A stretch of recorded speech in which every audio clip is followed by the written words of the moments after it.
Who are the people of the Most High? Israelites. Hey, Shalom. All praises to Yahweh, Ba'ashim Yahushai, Ba'ashim Rakakadash. This is your brother Elder Ayathan back at you with another video. And hold on a second. Let me set this thing up over here. There we go, baby.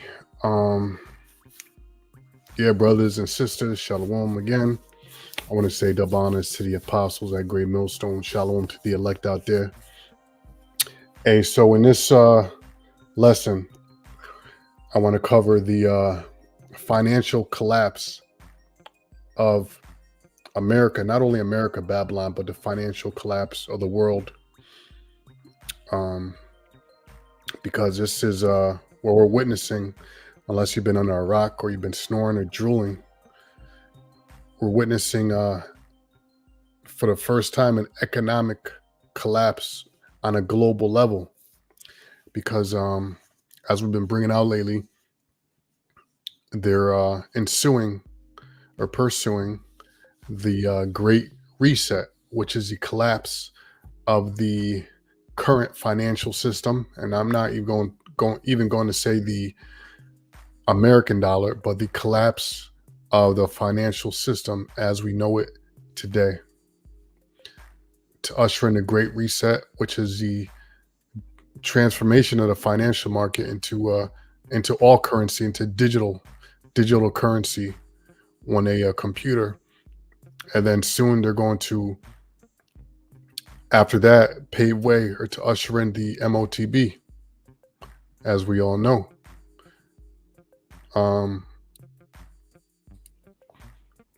If we look here, where do I have it? Not there. Okay, look at this. So I typed in economic collapse, and you see all these articles. I mean, a lot of them past couple of days, and they're talking about world economic catastrophe. World faces threat economic catastrophe. Pending economic collapse. Economic meltdown. Expert predicts looming economic collapse as BRICS nations unite against the dollar. Okay, so let's go to a scripture here. Show y'all everything is in the scriptures, and we've been bringing these scriptures out. We didn't just start talking about the economic collapse since the Silicon Valley Bank, which if you ever see SVB collapse, that's the acronym for Silicon Valley Banks. Okay, so you know what that is if you ever see it online or wherever. Let me see. That's it right there. Ecclesiastes 12:3. In a day when the keepers of the house shall tremble, and the strong men shall bow themselves, and the grinders cease, because they are few, and those that look out the windows be darkened, and the doors shall be shut in the streets when the sound of the grinding is low. Talking about jobs. And he shall rise up at the voice of the bird, and all the daughters of music shall be brought low. Okay, so the point I want to focus on is right here. The keepers of the house, and those will be those that that control the financial market. Now, not really, the elites are at the very top of this chain, but underneath the elites, you have those forecasters, hedge fund banks, and financial analysts, and those that manage the money on a state level, and things like that. They're going to tremble because, unless you're at the very top, you don't know that what's happening is being engineered. Those at the top, the elites, they're not worried. I mean, they're engineering this collapse, and the plan is to shut down the middle class, as we've been saying. We've been saying this for the longest, and not bragging and boasting, but we have been saying this, prophesying this for the longest, that the plan is to do away with the middle class so that there is the rich and the poor, a slave master relationship. Going back to Proverbs 29, the borrower is servant to the lender. So that's the type of situation that they want. So in order to do that, they've got to shut down or delete, erase, eradicate the middle class. The middle class is what holds the economy up. So they got to get rid of the middle class. Okay. Excuse me. But it says that those that look out of the windows shall be darkened. And hence you have articles like this. Experts predict looming economic collapse. The experts are those that are looking out the window and they see a dark future. Hedge fund manager, I've just mentioned hedge funds. Forecasting the weather. This is looking out the window, forecasting. World faces economic catastrophe. Economist Peter Schiff warns the Fed could be fighting complete economic collapse. Another one that's looking out the window. So now you understand what the scripture is talking about. It says, "A strong man shall bow themselves and the grinders cease because they are few." Now, what prompted me really to do this lesson is this article here with Amazon. It says, new Amazon layoffs are the latest correction to years of overhiring in the tech industry. And it's not due to overhiring. I mean, if Amazon didn't need the people, they wouldn't have hired them, period. It's a numbers game. You know, they don't hire more people than they need. That's BS. That's an excuse to justify them letting them go. What they should just tell people the truth is that the economy is crashing. And so Amazon has to downsize because what's about to come, people are not going to be able to order, or people are not ordering now as much as they used to order. And that's, those numbers are going to drop. The sales are going to drop because the economy is crashing. Jobs are going to be cut. So they don't need these people anymore. And remember, they're replacing all these people with automation and robots as well. So Amazon is a huge company.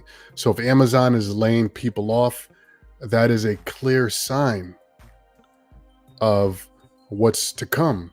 Now, when you read Proverbs 23, 22 and 3, it says this: a prudent man, prudent means a wise man, a prudent man foreseeth the evil and hideth himself, but the simple pass on and are punished.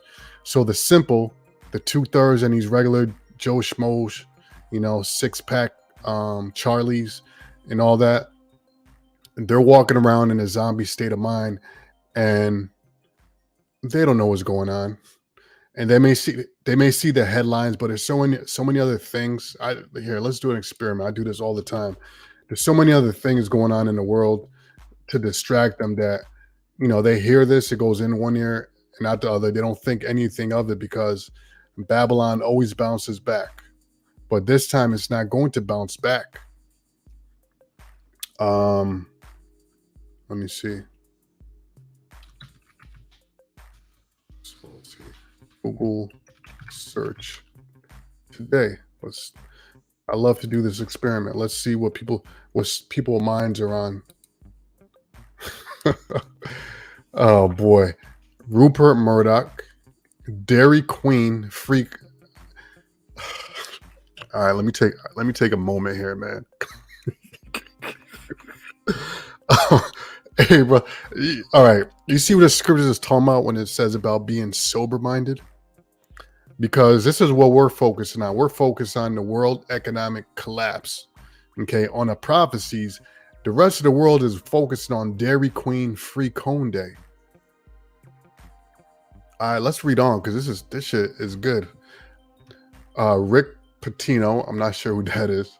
ESPN, okay, sports. Shaquille O'Neal, IU basketball. I mean, we're down to number. Okay, Amazon layoffs is number 9 because a lot of people losing their jobs. Number 10 is the 76ers. I mean, there's nothing here. We're down to the top 15. The list ran out. There's nothing here about anything substantial or important going on in the news.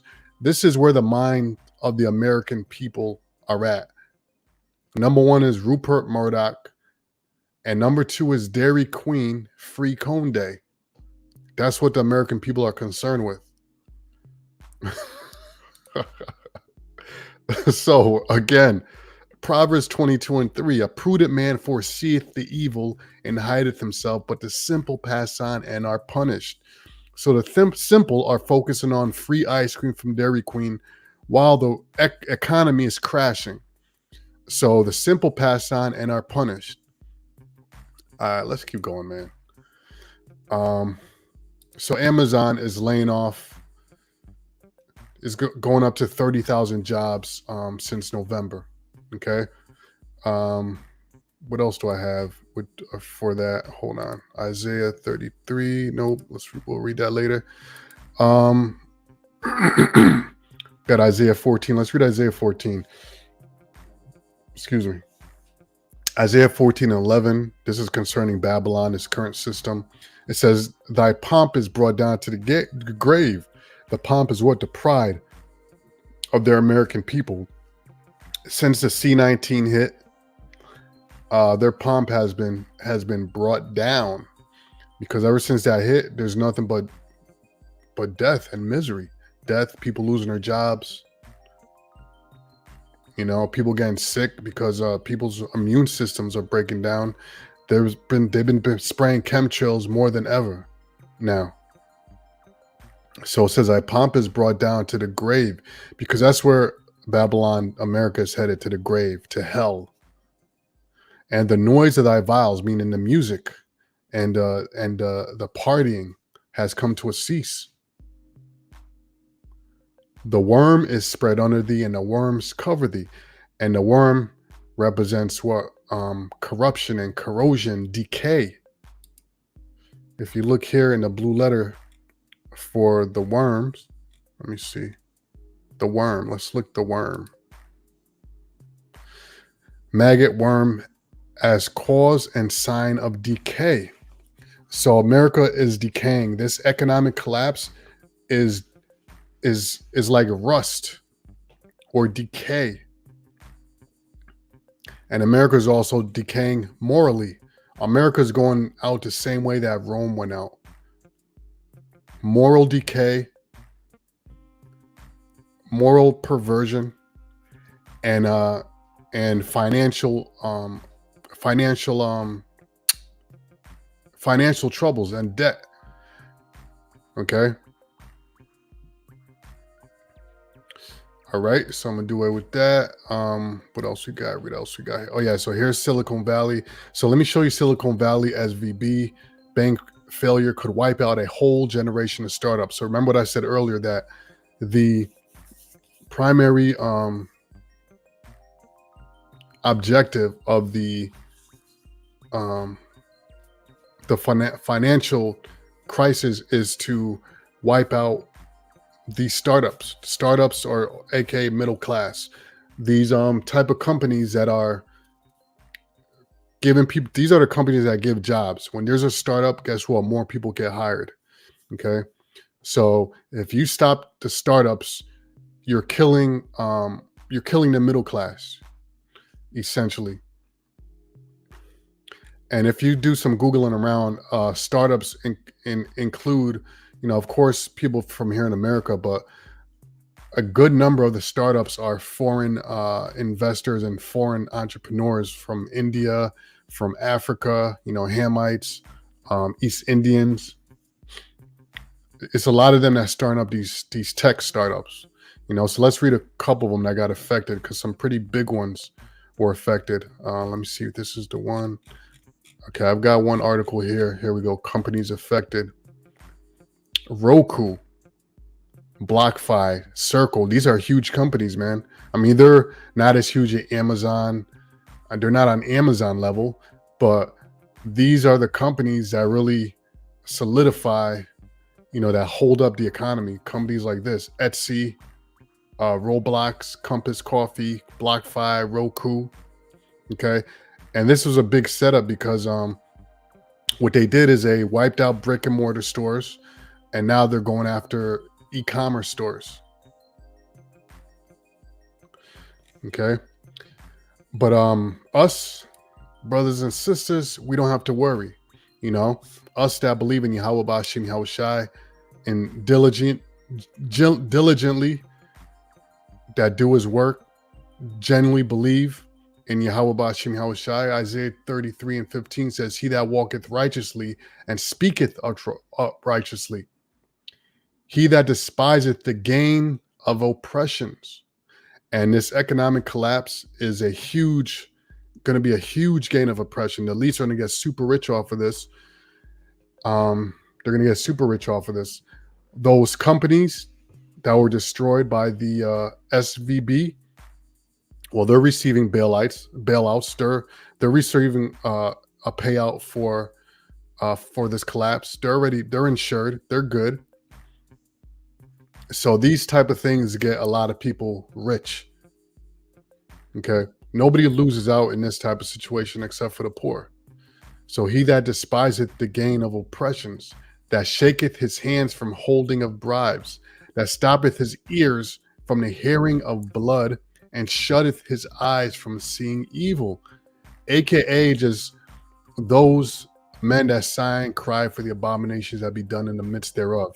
Okay, he shall dwell on high, meaning where we're going to dwell. Where's our head going to be at in these scriptures? You know, things pertaining to the next kingdom, to the next eon, the next age, which is the kingdom of heaven. His place of defense shall be the munition of rocks. Bread shall be given him. His water shall be sure.